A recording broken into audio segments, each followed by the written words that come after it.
Whenever I have the opportunity to do this, I never say no. Tools are just as clever as the people who use them, and the people who use them right. All the years, if people ask me in an elevator pitch, so why do you do what you do?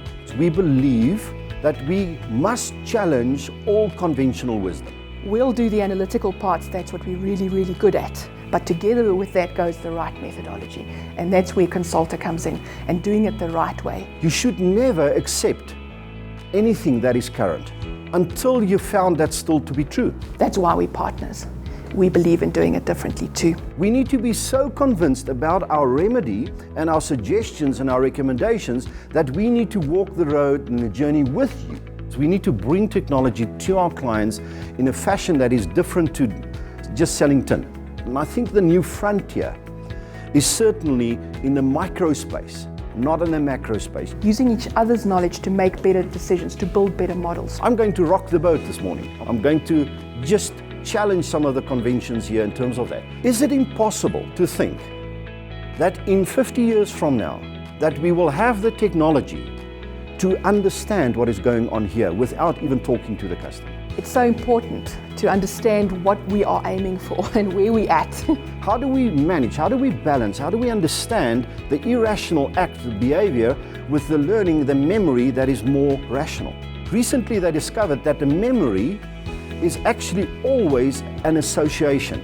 We remember in association. So co-creation is going to be the new thing in experience. It's about collaborating collectively. Who do you co-create with? We need to understand that the left hemisphere and the right hemisphere of our brains act in different fashions. The only self of consumers that's got permanence is the remembering self. You're almost as good as the last experience your customer had with you. Experience.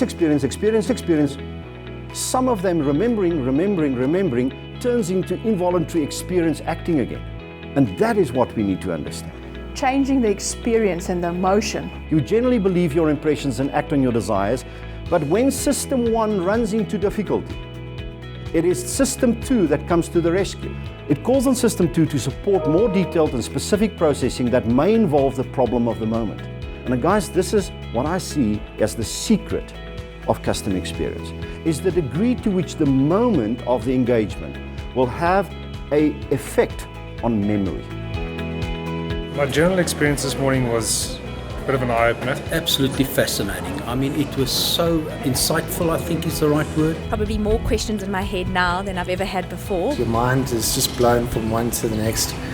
You really don't understand how much is out there. It really challenged preconceived perceptions I held. It helps us to think, I would think a little bit more outside of the box. It's always great to listen to people who love what they're doing. It comes across who are good at what they're doing. Both speakers provided me with a very, very deep insight. They kept it clear and had a very good message for us and didn't just bombard us with too much information. In 90 minutes, I've probably saved reading 2 books and then highlighting them and having to think about them all over again. You didn't feel overloaded, it was just enough information that you needed. I'm inspired. Now I'm like, I need to go take over the world at Nedbank.